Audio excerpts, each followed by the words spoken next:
Kabanata 6. Napahiya si Kai. At this time, the student in the class didn't care whether Cyrus and Kai could pay the bill. Anyway, they're not the ones who would pay, so they began to eat and drink without care. Nakaupo si Faye sa tabi ni Kai na may parehong hindi may drawing na ekspresyon sa mukha. Alam niya kasi na ang pera na meron si Kai ngayon ay di sapat na pambayad para sa magagastos nila ngayon. At kahit hati nga talaga sila ng gastos ni Cyrus, siguradong ubos pa rin ang pera niya. Is it really worth spending all your money for reputation? Thinking of this, Faye seemed to scorn Cyrus even more. Dahil pakiramdam niya ay hindi naman kailangan ni Cyrus na komprontahin ang isang anak mayaman na katulad ni Kai. Kahit manalo siya ng isang beses, hindi nun mababago ang katotohanan na siya ay isang hamak na mahirap na basurero lamang. More than 2 hours later, halos lahat ay busog na. Lahat ng mga estudyante ay tinititigan sina Cyrus at Kai at nagsimulang mag-alala kung ang dalawang ta ay may perang pambayad. The beautiful high-heeled manager walked to Cyrus and Kai and said in a soft voice, "Sir, 770,400 pesos po lahat ng nagastos nyo ngayon. Will you pay in cash or card?" 770,400 pesos. Napasinghap ang lahat ng mga estudyante nang marinig nila ang presyo. Hindi sila makapaniwala. No one thought that this meal would be so expensive. Habang si Kai naman ay blankong nakatingin sa hotel manager. Ang nagastos nila ay higit 700,000 pesos, so half of that would be about 475,000 pesos. Kai doesn't have that much money in his hand right now. Just when everyone is still frozen in shock, kinuha ni Cyrus ang isang bank card sa kanyang bulsa at ibinigay ito sa magandang manager. At mahinang sinabi, "Swipe the card." Yes, mukhang hindi talaga inakala ng manager na ganon kadaling kausap si Cyrus. Ni hindi man lang siya nag-alinlangan ng marinig ang presyo. Pero kalahati lang dyan ang babayaran ko, siya ang magbabayad ng iba. Nang paalis na ang manager, biglang itinuro ni Cyrus si Kai at mahinang sinabi. Kitang-kita ang gulat sa mga mukha ng lahat ng mga estudyante sa loob ng private room habang nakatingin sila kay Cyrus. Hindi kasi talaga nila inakala na si Cyrus ay magiging galante bigla. It's more than 900,000 pesos yet he didn't even blink. Even Kai was sweating all over in his seat at this time. He didn't know what to do. Okay. Bahagyang tumango ang magandang manager pagkatapos ay tinignan si Kai at mahinang tinanong. "Sir, cash po ba or card?" Biglang nablangko ang utak ni Kai nang marinig niya ito. Pakiramdam ni Kai ay nablangko ang kanyang isipan matapos marinig ang pangungusap na ito. Kahit na-expect na niya na hindi magiging maliit ang magagastos nila ngayon, kaya pasekreto siyang umutang sa friend niya ng higit 250,000 pesos ngayon lang, ang hindi niya lubos na akalain na direktang aabot ng 700,000 pesos ang makakain nila. "Wait lang, may tatawagan lang ako." Nauutal na sagot ni Kai at pagkatapos ay kinuha niya ang cellphone niya at may kinontak. Walang may nakaisip before pa man sila na ang hindi pala makakapagbayad ay hindi si Cyrus pero si Kai. Alam ng magandang manager na mangungutang ng pera si Kai kaya hindi na siya umimik. Tumalikod na lang siya at lumabas papunta sa front desk. Pagkalipas ng ilang minuto, bumalik ang manager. Ibinalik ang bank card kay Cyrus at mayanhing sinabi, "Sir, nabayaran na po ang part nyo." "Alright." Cyrus nodded gently and then directly walked out of the private room. As for kung makapagbayad nga talaga si Kai, or kung anong mangyayari if ever na hindi. Hindi na problema yun ni Cyrus. When Liam, Ryan and Ann saw Cyrus leave, they also quickly came out of the room. "Cyrus, sandali." Malakas na sigaw ni Liam pagkalabas nila. Nilainggan ni Cyrus si Liam at nakangiting nagtanong. "Oh pre, bakit? Tol, saan ka nakakuha ng pera? Dahil ba sa nakipag-break sa'yo si Faye kaya may ginawa kang, illegal?" Nakakunot noo at naguguluhang tanong ni Liam. Walang kinalaman si Faye dito. Nakangiting sumagot si Cyrus at pagkatapos ay nagpatuloy. "Nanalo ako sa loto 2 days ago kaya may pera na ako ngayon." Hindi pa balak ni Cyrus na i-expose kung sino na nga ba talaga siya ngayon sa harap ng maraming tao kaya kailangan niyang mag-isip ng excuse. Kaya pala, Ann nodded gently, the frowned and said, "Pero nanalo ka sa loto, di ba?" Bakit hindi ka man lang bumili ng mas maayos na mga damit o kaya gamitin ang pera para sa mas may kabuluhang bagay? It's really not worth wasting it on inviting everyone to dinner. Hindi ako masyadong nag-iisip kanina. Nakangiting sagot ni Cyrus. No wonder you have the money to invite everyone to eat at this kind of place. Mahinang buntong hininga ni Ryan. May kailangan pa ba kayo sakin? Kung wala na, una na ako. Cyrus is afraid that if he continues to talk with them he may reveal his secret, so he asked lightly. Nga pala, anong name mo sa messenger? Cyrus, may group chat ang seksyon natin, ikaw lang ang wala. I-add kita, sabi ni Ann habang kinukuha ang latest iPhone sa bulsa niya. Natigilan si Cyrus nang marinig niya ang sinabi ni Ann.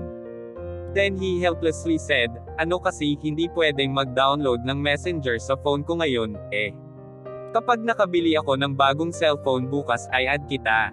Sige. Tumango si Ann at wala nang sinabi pa. Tumalikod naman si Cyrus at tumakbo palabas ng hotel. Pinanood ni Liam at Ryan ang papalayong likod ni Cyrus nang may pagdududa sa mga mata nila. Kahit na ipinaliwanag na ni Cyrus na nanalo siya ng loto, feeling parent nila na parang iba na ang Cyrus ngayon sa Cyrus na kilala nila noon. Sa kabilang banda, nakaupo parent si Kai sa private room habang tinatawagan halos lahat ng kaibigan niya. Pero ni isa sa kanila ay walang gustong magpautang ng pera sa kanya. Nang makita ng hotel manager na walang pambayad si Kai, direkta siyang tumawag ng security guard para harangin ang private room. Kapag hindi nabayaran ni Kai ang bill nila ngayon, ni isa sa kanila ay hindi makakalabas sa room na yon. Hubby, dali mag-isip ka ng solusyon. Nag-aalalang sabi ni Faye kay Kai matapos niyang makita ang nakaharang na guard. I'll call Dad now and ask him to send me money. Kai replied in an extremely powerless tone. He didn't expect that today's incident would develop like this. Sobrang napahiya talaga siya ngayon sa harap ng mga classmate niya. Then cry muna ako. Tumayo agad si Faye at tumakbo palabas ng private room. Sama kami. Iniisip siguro na uutanggan sila ni Kai kaya sumama na rin sina Diana at Jenny kay Faye palabas. Pumasok silang tatlo sa CR. Agad kinuha ni Diana ang makeup kit niya at simulang mag-touch up sa harap ng salamin. Mga sis, feeling nyo rin ba na parang nag-iba na si Cyrus ngayon? Hindi talaga kapani-paniwala na nakapaglabas siya ng mahigit 700,000 pesos para ilibre tayong lahat kumain. Jenny said softly as she washed her hands. Hindi ba namumulot lang siya ng basura? Saan siya makakakuha ng ganong kalaking halaga? Malamang nagmamayabang lang yun kasi tinapon na siya ni Faye. Hindi naman strange yun. Diana answered with derision. Cyrus is such a stinky loser. Pulag siguro ako noon kaya nakipagrelasyon ako sa kanya. Now that I think about it, I really regret it. Inubos niya ang inipon niya ng ilang taon para lang imbitahan tayong kumain ngayon. Ang galante niya, pero anong gagawin niya kinabukasan? Hindi ko talaga alam kung anong pumapasok sa isip nitong si Cyrus. Faye said with pursed lips. That's right, nagyayabang lang talaga siya. Tumango ng bahagya si Jenny. Pak! Sa sandaling ito, may isang lalaking blonde ang buhok ang biglang hinikap ang puwet ni Faye, at pagkatapos ay nakangising sinabi. Miss, bakit di ka sumama at uminom kasama namin? Napaka-sexy ng suot ni Faye ngayon. Lahat ng lalaki na nakakakita sa kanya ay napapatitig sa kanya. After she felt the touch, hinarap ni Faye ang lalaki at sinampal ito. She shouted with her big water eyes. Hindi ka ba tumitingin sa salamin? Ang isang tulad mo ay aayain akong uminom. Since naging girlfriend siya ni Kai, naging mas mainitan ang ulo ni Faye. Dahil na rin doon sa nangyari kanina kaya mas naging irritable siya ngayon. At this time someone took the initiative to seek trouble, so naturally Faye wouldn't back down. Saglit na natigilan ang lalaki matapos siyang sampelan ni Faye.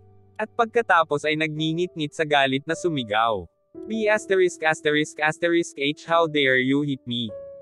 Before the young man could say anything, he suddenly screamed and then covered his crotch as he squatted down slowly.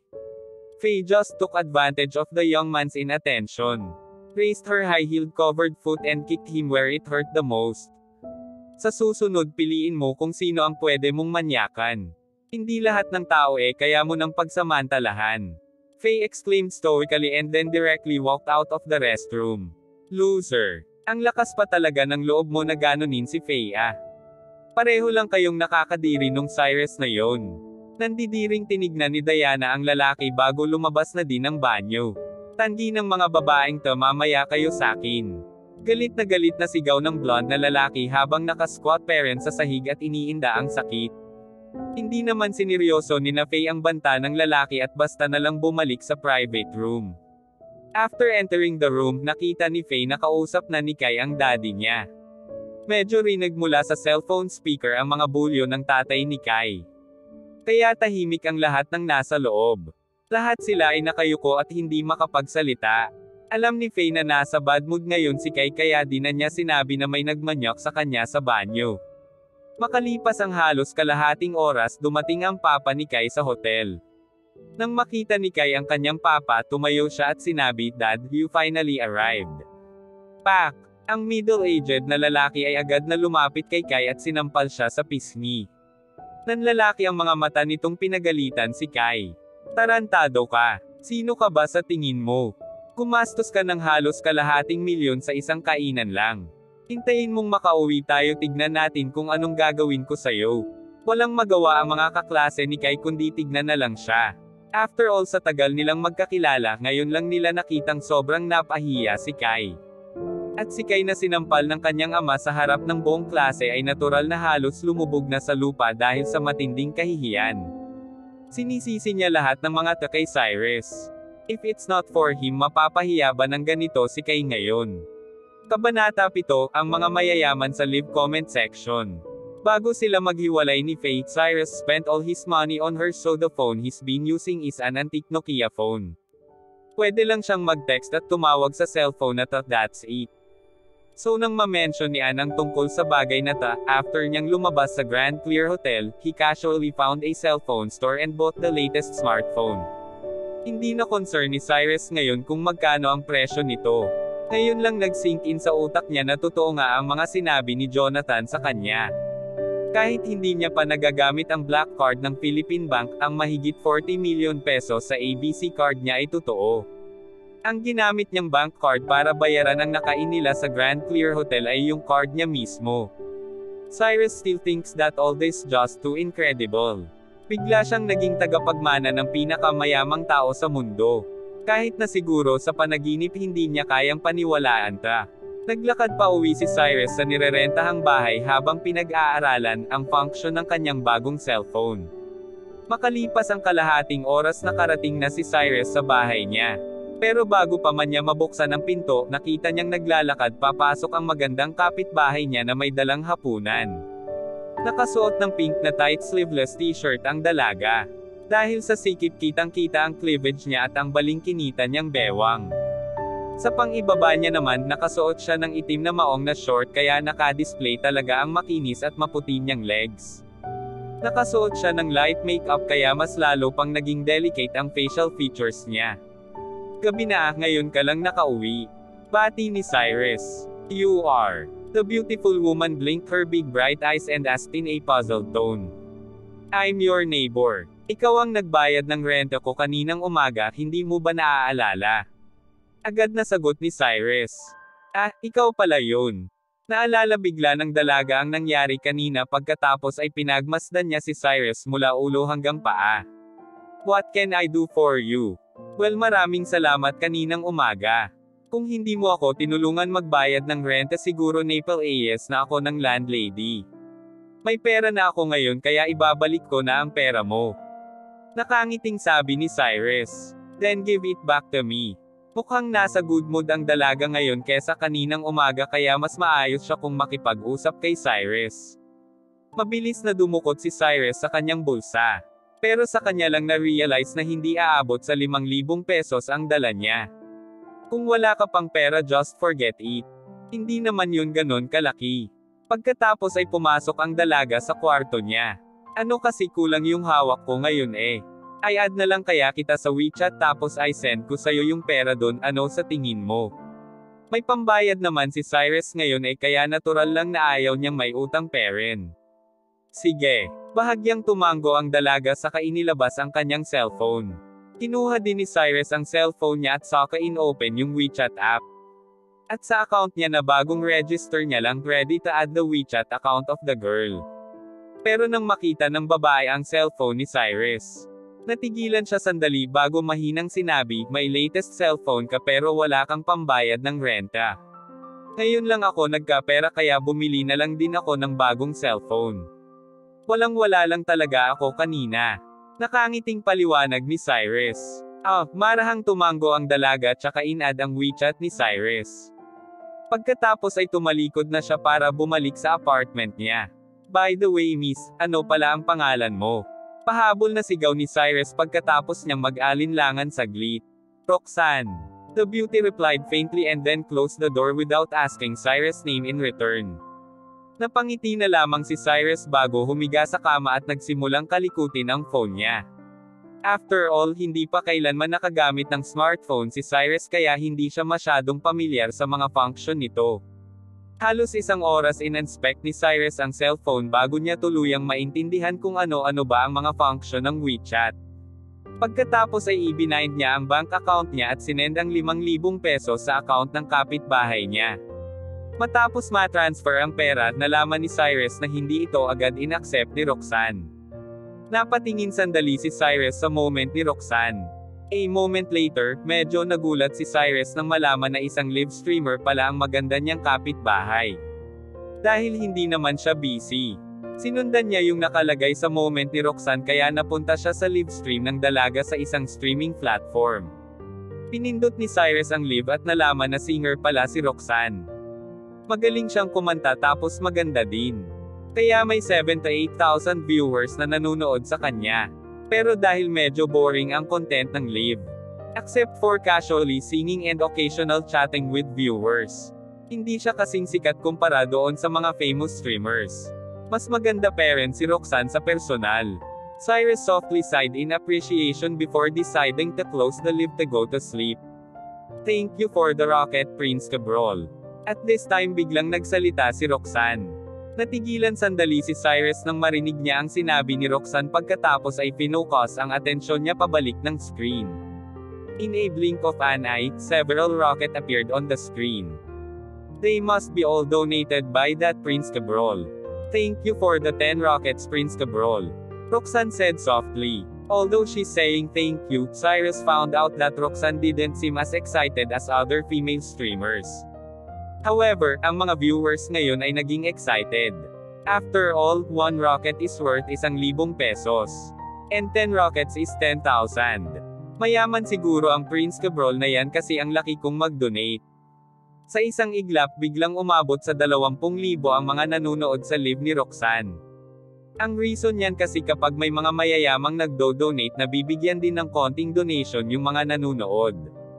As a result naging mas popular si Roxanne ngayon dahil sa binigay ni Prince Cabrol. Ang astig ni Prince Cabrol. Sino yan? Hasyendero siguro yan. Comment like this rapidly appeared in the comment section. Since lahat ng mga nanonood ay mga ordinaryong tao, grabe sila kung makapuri sa mga mayayamang nagbibigay ng donation. Hindi mapigilan ni Cyrus na mapatawa habang pinapanood ito. He really couldn't understand why someone would willingly send money to these female streamers they didn't know at all. Worse, it's tens of thousands of pesos. Miss, pwede ka bang mag-sexy dance ng naka-miniskirt? Sa mga sandaling isang highlighted comment ang lumitaw sa screen. It was from Prince Cabrol who sent money again. Saglit na natigilan si Roxanne nang mabasa ang comment at pagkatapos ay parang hindi niya ito nakita. Pinalitan niya ang music at nagpatuloy sa pagkanta. Prince Cabrol sent 10 rockets. At this time, the prompt lights up again on the screen. Miss, mag-sexy dance ka na, bibigyan pa kita ng 10. Hindi umimik si Roxanne kaya nag-donate ulit si Prince Cabrol ng 10 pang rocket. Mas naging excited pa ngayon ang lahat ng mga nanonood kaya mas dumami pa ang mga comments nila. Most of their comments are urging Roxanne to do a sexy dance wearing a miniskirt. Bahagyang kumunot ang noo ni Roxanne matapos makita ang mga comments na Sorry, hindi ako katulad ng ibang live streamers. I can only sing. If you want to see someone dancing, pwede kang lumipat ng live. Pagkasabi nito, nagpatuloy si Roxanne sa pagkanta. Haha, nakukulangan ka pa ba sa 10 rocket? How about 20? Wala pa akong nakikilalang streamer na tinanggihan ang donations. That Prince Cabrol sent another comment. Ang sabi ko, kung gusto mong manood ng mga sexing sayaw, maghanap ka ng ibang streamers. Nakakunot noon ang sigaw ni Roxanne. Ano ba yan? Hindi mo man lang mapagbigyan si Prince Cabrol. Oo nga, hindi mo ba alam na kilalang mayaman yang si Prince Cabrol dito? Kung ma-offend mo siya, wag ka nang umasa na makakapag-live ka pa dito. Sumayaw ka na, bilis. Kung hindi, magagalit yang si Prince Cabrol. Sunod-sunod na comments ng mga viewers.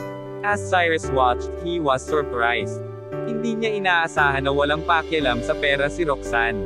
Napaka-rare na talaga ngayon na may mga taong katulad niya na hindi nagpapasilaw sa pera. Kanina feeling ni Cyrus na ayaw makipag-usap sa kanya ni Roxanne kasi mahirap lang siya. Pero ngayon alam na niya na cold parent siya kahit na mayayaman na ang kaharap niya. Tatanungin kita sa huling pagkakataon, sasayaw ka o hindi? Nag-comment naman si Prince Cabrol. This time, Roxanne completely ignore him. F***K, nababayaran na lahat ngayon. Why are you pretending to be innocent and playing hard to get? Believe it or not, I can instantly change your popularity from 20,000 viewers to 200. Galit na comment ni Prince Cabrol nang makitang hindi siya pinapansin ni Roxanne. Mas naging threatening pa ang mga sinasabi niya. A strange look flashed in Roxanne's eyes. She bit her red lips and whispered, hindi ako naglilib para magbenta ng katawan at hindi rin ako nagpapanggap na inosente. You can do whatever the hell you want. Okay, fine. Pagsisisihan mo ta, tere mga pre, lipat tayo ng live. Nude tayo dun sa mga ibang magaganda. Sunod-sunod na comment niya at pagkatapos ay direktang umalis sa live. Ilang sandali pa nagkaroon bigla ng platform-wide announcement. Prince Cabrol sent 10 rocket to Little Rabbit. Click the link to directly go to the page. Matapos makita ang announcement na to, halos lahat ng viewers ni Roxanne ay dumiretsyong lumipat doon sa live ni Little Rabbit. Mula 20,000 viewers biglang naging 500 na lang ang mga nanunood sa kanya. After seeing the majority leave, Roxanne's eyes were filled with tears. Parang hindi niya matanggap ito pero hindi siya nagsalita at nagpatuloy lang sa pagkanta. Pagkaraan ng ilang sandali, 100 tao na lang ang natitira sa live niya. Napatingin ulit si Roxanne sa viewer count at hindi na niya ata natiis ang emosyon kaya't tumulo na ang luhang kanina niya pa pinipigilan. The past is over, sent an airplane to Roxy. Click the link to directly go to the page. At this time, isang napakalaking banner announcement ang nakapost sa homepage. Airplane. Gulat na gulat talaga ang lahat ng mga nanunood sa live platform ngayon. If you don't know, an airplane is worth 20,000 pesos which is equivalent to 20 rockets. As for Roxanne, she was also shocked when she saw the donation. She abruptly stopped crying and her eyes widened in incredulity. She couldn't figure out who was so generous that they gave her more than a 20,000 pesos donation directly. Kabanata 8. Pwede ka bang pumunta sa apartment ko? Kahit matagal ng live streamer si Roxanne. Bukod sa pagiging maganda niya, wala nang ibang highlight sa live niya kasi simple lang ang content na binobroadcast niya. Kaya hindi katulad ng ibang female streamers. Roxanne will not take the initiative to please those rich people to donate money for her every time. Ito ang unang beses na may nagbigay sa kanya ng meteor shower. Roxanne stared at the reward through her teary eyes full of disbelief. Dumami ulit ang mga nanunood sa live ni Roxanne. From a couple hundred to 10,000 viewers in a instant. Sino yang the past is over? Ang galante ha. Worth 20,000 pesos tong reward na to, diba? Baka naman boyfriend to ni Roxy ha. The past is over, who are you? Sunod-sunod na comments ng mga audience, lahat nalilito kung sino ba tong si The Past is Over. Natatawa na lang si Cyrus habang binabasa ang mga ito pero hindi na siya nag-explain. Cyrus thinks that Roxanne, who looks a little cold and arrogant, is actually a very kind-hearted girl. Kung hindi dahil kay Roxanne ngayon, baka pinalayas na siya ng landlady nila. Kaya naman agad gumawa ng account si Cyrus para rewarden siya ng isang meteor shower. 20,000 pesos may seem a lot for ordinary people but it's nothing for Cyrus now. Nakatulala pa rin si Roxanne ngayon. Nakalimutan na nga niyang magpasalamat kay Cyrus eh. Ang lakas ng loob mo, the past is over ah. Kakasabi ko lang na iba-block ko yung streamer na yan tapos re-rewarden mo siya. Anong gusto mong mangyari ha? At this time nag-comment na naman si Prince Cabrol. Cyrus just smiled in scorn when he saw this comment. He didn't bother replying though. Mayaman ka diba? Let's have a competition today. Paramihan tayo ng mabibigay na reward. Dito ako sa live ni Little Rabbit at dyan ka sa B********H na yan. Ang matatalo ay tatawaging master ang winner. Prince Cabrol continued posting comments after seeing no reply from the past is over. Oo nga, wag kang matakot. Sa oras na ito parang nanunood ng sine ang mga viewers. Talagang gusto nilang pumayag si Cyrus sa challenge. Roxanne also reacted when he saw their comments. She heartedly said, "I'm really grateful for your donation, the past is over, huwag mong pansinin ang mga taong ta." Prince Cabrol sent 10 meteorites to Little Rabbit. Prince Cabrol sent 20 meteorites to Little Rabbit. Prince Cabrol sent 50 meteorites to Little Rabbit. At this moment Prince Cabrol sent almost 100,000 pesos reward to that female streamer. Pero wala man lang nangyayari sa live ni Roxanne. The past is over, ano na? Bakit walang kibuka ngayon? Come on, send rewards too. Bakit hindi ka magparamdam the past is over? Siguradong nagpapangap kang mayaman no? I'll put you in your place. Kung hindi ka pa magre-reward, call me master now, and I'll let you go. Nang wala man lang nangyayari sa side ni the past is over, nagsimula nang mag-send ng mga nakakainsultong comment si Prince Cabrol. And it's not just him. The audience who were previously supporting and egging the past is over humiliating him alongside Prince Cabrol. The past is over sent 50 meteor shower to Roxy. Sa mga oras na ito, isang napakalaking banner ang lumitaw sa buong platform. 50 meteor shower. That's 1 million pesos. Parang biglang nag-crash ang platform nang makita ng lahat ng users ang banner na ito. Roxanne was shock frozen as she watched. She's having a hard time comprehending the fact that someone can just send 1 million pesos as a reward in one go. Wow, ang lupit, 1 milyon. Who the hell is the past is over? Pagkatapos ng maikling katahimikan, direktang lumampas sa 200,000 ang mga nanunood sa live ni Roxanne. Hindi na rin mabilang kung ilang comments na ba ang mga sinesend nila. Naestatwa na lang si Roxanne sa harapan ng computer screen niya. Where's Prince Cabrol? Ayaw mong gayahin si the past is over. Oo nga Prince Cabrol, bakit di ka magpatuloy? Bakit ikaw naman ang walang imak ngayon? Prince Cabrol, sige na. After seeing Cyrus shot of 1 million, Prince Cabrol, who was mocking him not even a moment ago, seemed to have disappeared out of thin air. Biglang tumunog ng tuloy-tuloy ang cellphone ni Cyrus. Pagka-open niya ng notifications, nakita niya na maraming nag-a-add friends sa kanya. Karamihan sa kanila ay mga magagandang live female streamers. Ang iba pa nga ay direktang nag-send ng mga nude pictures nila. Unfortunately for them, hindi interesado si Cyrus sa kanila. Thank you, the past is over. Maraming salamat talaga. Kinakabahang sigaw ni Roxanne. At this time the expression on her face was not as calm as before. Kung mayaman ka, wag mong yurakan ang dignidad ng iba. Tandaan mo bilog ang mundo. Malay mo maghirap ka sa susunod. Dahan-dahang tinape ni Cyrus ang mga salita at pagkatapos ay pinindot ang send button. After that he went offline and turned off his phone ready to go sleep. After closing his eyes, Cyrus started reminiscing about his life for the last 20 years.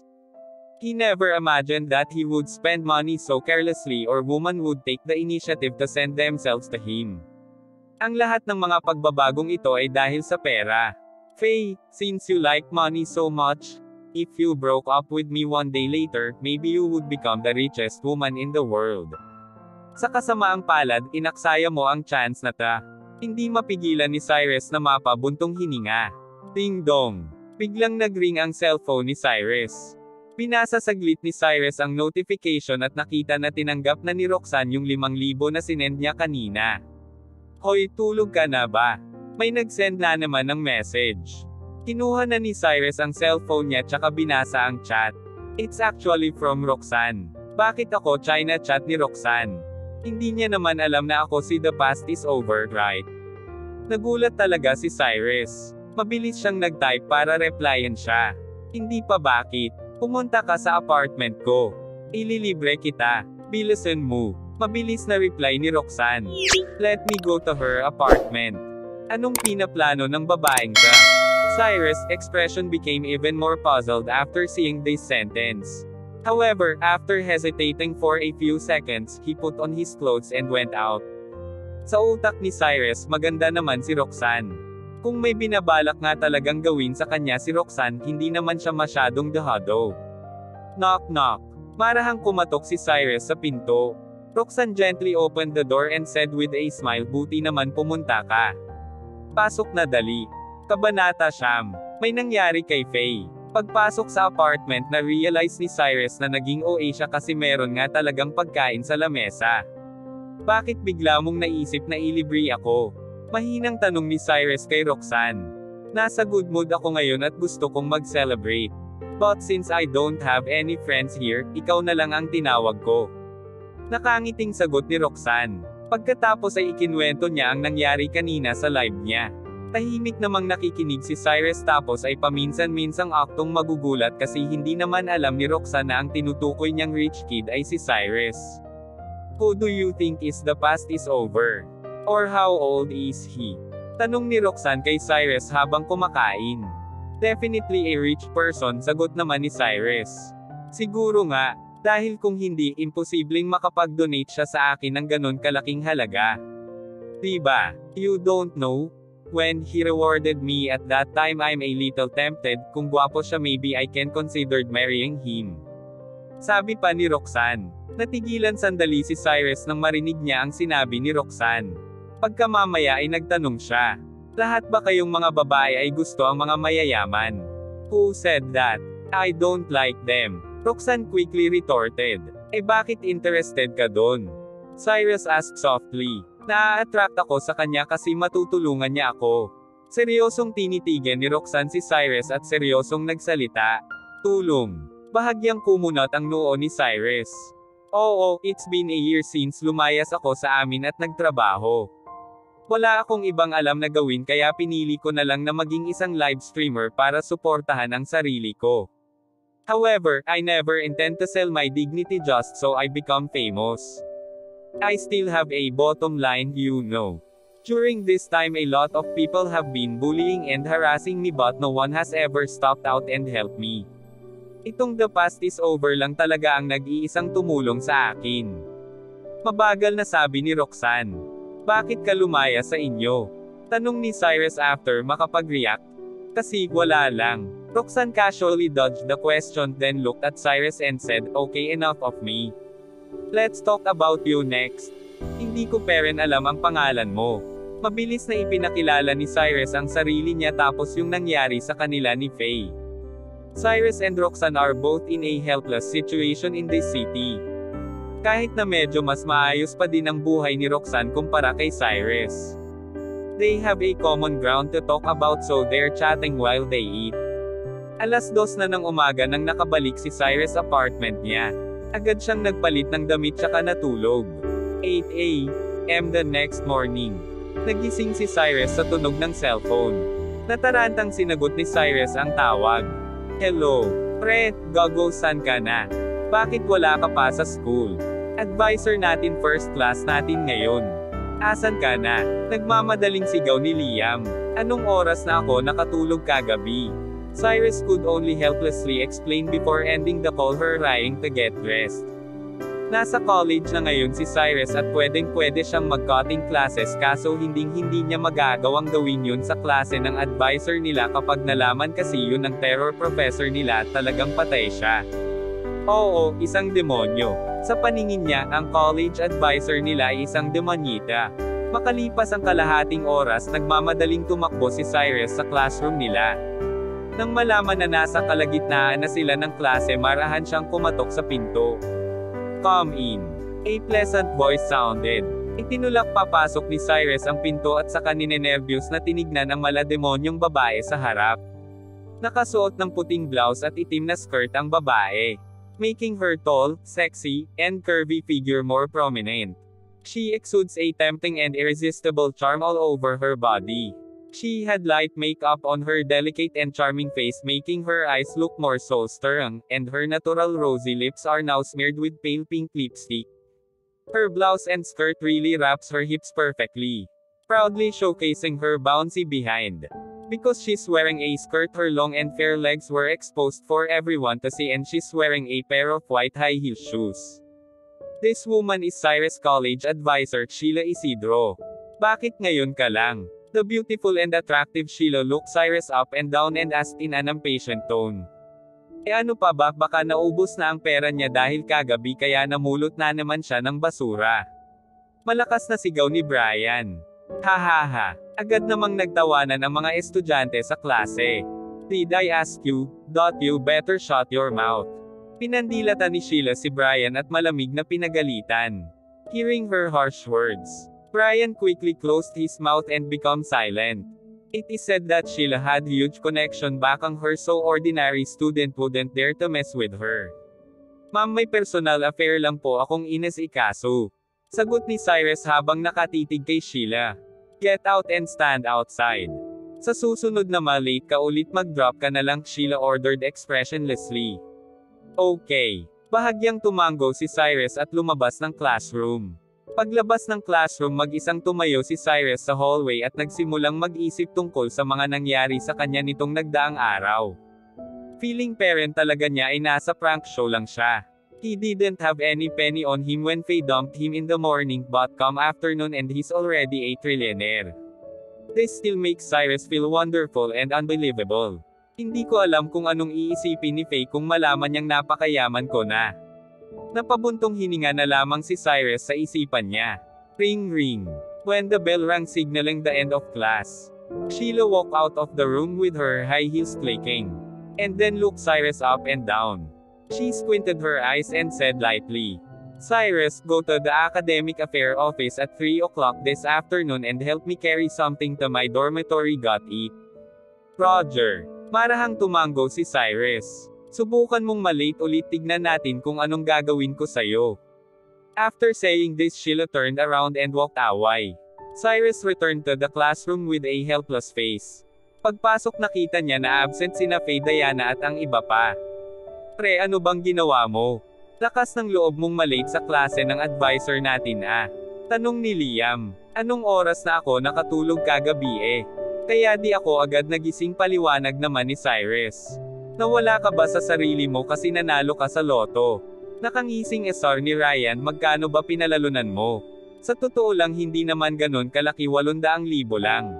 Parang wala lang na sinabi ni Cyrus. Shit, anong hindi malaki? Malaki na yun, gulat na sigaw ni Ryan. Walang balak si Cyrus na pag-usapan ang mga bagay na ito kina Ryan at Liam. He surreptitiously glanced around the room then whispered. Nga pala, bakit wala si Kay ngayon? Hindi mo pa siguro alam no? Pagkalabas natin ng hotel kagabi, dumating pala ang papa ni Kay para tulungan siyang magbayad ng kinain natin, tapos sinampal niya si Kay sa harap ng kaklase natin. Sina Faye naman may nakaaway sa hotel. May bakang pala yung nakaaway nila, tapos may kilalang gangsters, kaya ayon kaninang umaga anabangan sila sa labas ng school at dinala kung saan. Siguro ay nililigtas na sila ngayon ni Kay. Mabilis na paliwanag ni Liam. Parang naging ibang tao yang si Faye na yan simula nung naging girlfriend siya ni Kay. Napakayabang niya na. Narinig ko na sinipa niya sa itlog yung kaaway niya. Siguro hindi niya ini-expect na may ganong connection yung tao. Dagdag pa ni Ryan. Hahaha. After hearing this, Cyrus couldn't help bursting out of laughter. He didn't say any defense for Faye though. Kabanata 10. May isang kondisyon lang ako. Sa kabilang banda, sa isang karaoke bar, isang grupo ng kabataan ang nakaupo sa mga sofa at umiinom habang nag-uusap. Habang sina Faye, Diana, at isa pa nilang best friend na si Jenny ay magkasamang nakaupo sa sofa, takot na takot. Originally, this matter had nothing to do with Diana and Jenny. Kung tutuusin, si Faye lang naman yung nanakit sa lalaki kagabi sa hotel, kaso dahil nandoon din sila sa CR nun, dinamay na din sila ng blonde na lalaki at dinala dito.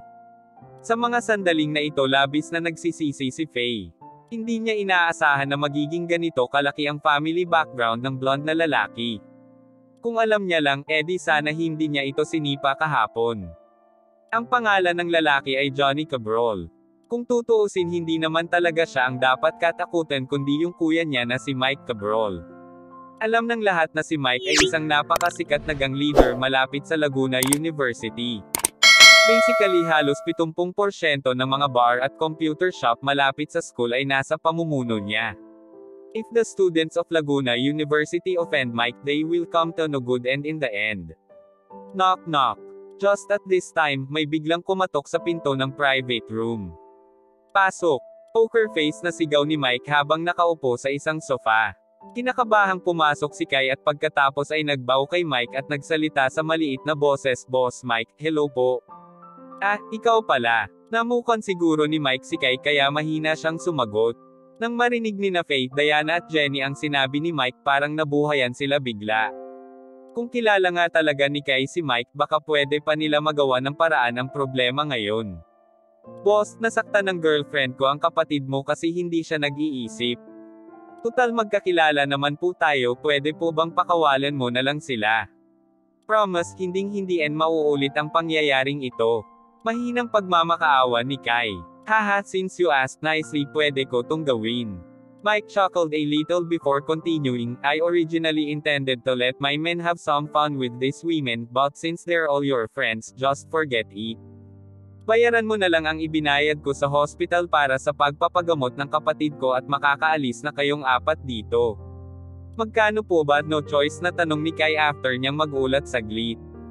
Dahil ang babaeng ta ang unang nanakit, it'll cost you 400,000 pesos.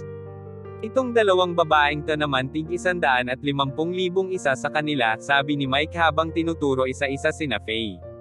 Matapos marinig ito, halos bumagsak ang mukha ni Kai sa sahig. Kahapon lang gumastos siya ng higit 450,000 pesos sa hotel, nagmakaawa pa nga siya sa papa niya na tulungan siyang magbayad tapos ngayon nang hihingi pa si Mike ng 400,000 pesos. Hindi na kayang maglabas ng ganon kalaking pera si Kai ngayon. Bakit wala kang pambayad? Parang napansin siguro ni Mike ang pag-aalinlangan ni Kai kaya nakakunot noo siyang nagtanong. "Boss, hindi ba't parang ang laki naman ang hinihingi niyo?" bulong ni Kai. "Hey, kung wala kang maibigay, edi sige, let my brother have these women for a week and then I'll call it even," sabi ni Mike. No. After hearing this, Kai quickly shouted and said, "Ano, Boss Mike, ganito na lang kaya? Why don't you let me take them away first and give me a few hours to collect the money? Siguradong babalikan kita." Mike squinted his eyes at Kai and said in an ominous voice, "Alright. Since matagal na tayong magkakilala, papayagan ulit kita. Hindi ba't may kotse ka? Ibigay mo muna sa akin ang susi ng kotse mo tapos kapag binigay mo sa akin ang pera sa loob ng 1 buwan ibabalik ko sa iyo ang susi." Parang estatwa lang na nakatitig si Kai kay Mike. "Not willing," Mike said with a frown. "Hindi naman." Mabilis na umiling si Kai at pagkatapos ay ibinigay ang susi ng kotse kay Mike. "Sige, kunin muna girlfriend mo," sabi ni Mike pagkakuha niya ng susi. "Let's go." Kai can only urge Faye and the other two girls helplessly.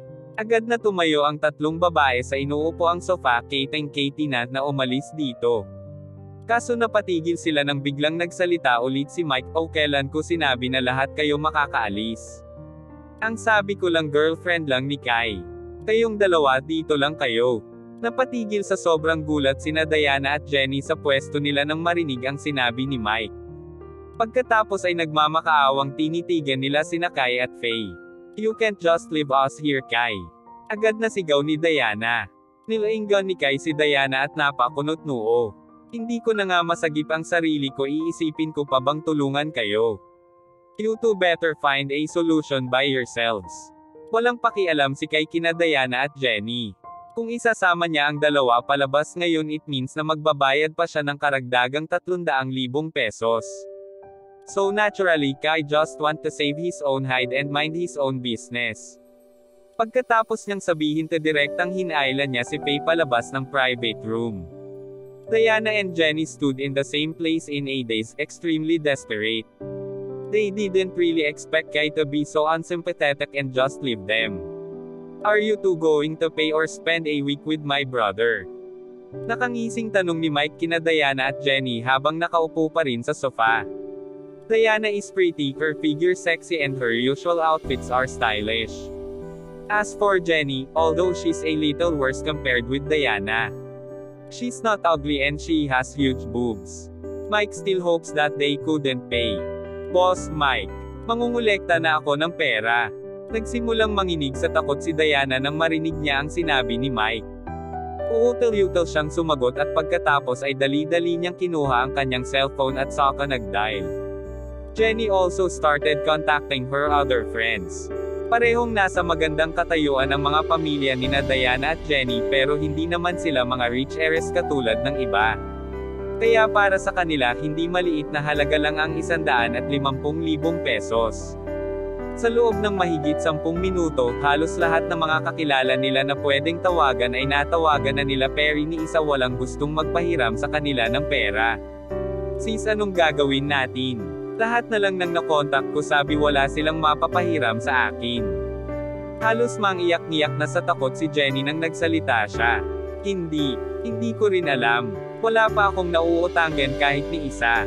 Nanginginig na bulong ni Diana. Saglit na natigilan si Jenny bago siya bumulong. Babe, narinig ko sa president natin na nanalo daw si Cyrus sa loto kamakailan lang. Siguradong may pera yon. Bakit kaya hindi natin siya tawagan para manghiram? Sa tingin mo ba papayag si Cyrus? Nag-alinlangan si Diana. Wala siyang choice ngayon. We might as well try it. Bahala na. Bahagyang tumango si Diana at direkteng tinawagan si Cyrus. Nang makita ni Cyrus ang pangalan ni Diana sa screen ng cellphone niya. Walang ano-ano ni-reject niya ang tawag. Diana didn't give up and dialed Cyrus' number again. Bakit? Cyrus asked coldly. Cyrus, kailangan ko lang ng pera ngayon. Pwede mo ba akong pahiramin ng 300,000 pesos? Kahit na nagdadalawang isip si Diana na manghingi ng tulong kay Cyrus, wala na talaga siyang pagpipilian sa mga oras na ito. Bakit naman kita tutulungan? Tanong ni Cyrus. Diana became speechless when she heard his question. Then she bit her red lips and softly asked, hindi ba kakabreak nyo lang ni Faye? Kung matutulungan mo ako ngayon, I can be your girlfriend. You should know I've never been in a relationship and I'm no worse than Faye. You want to be my girlfriend? Cyrus couldn't help laughing then said expressionlessly. Do you think you have these qualifications? But parang ang yabang mo naman, Cyrus. Nanalo ka lang sa loto, ganyan ka na.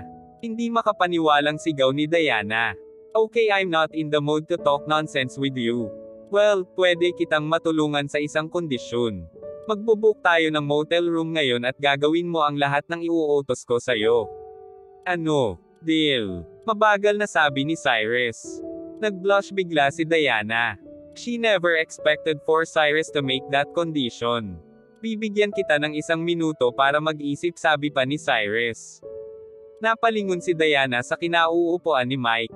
Sa mga sandaling ito, kailangan niyang pumili sa pagitan ni Mike at ni Cyrus. Although medyo mahirap si Cyrus, pogi naman siya. And it's only a one-time affair. Pero kung mapunta siya sa mga kamay ni Mike, ano kaya ang posibleng mangyari sa kanya? So she made up her mind and said through clenched teeth, okay Cyrus, I promise you. Nang marinig ito ni Cyrus, in-end niya na ang call.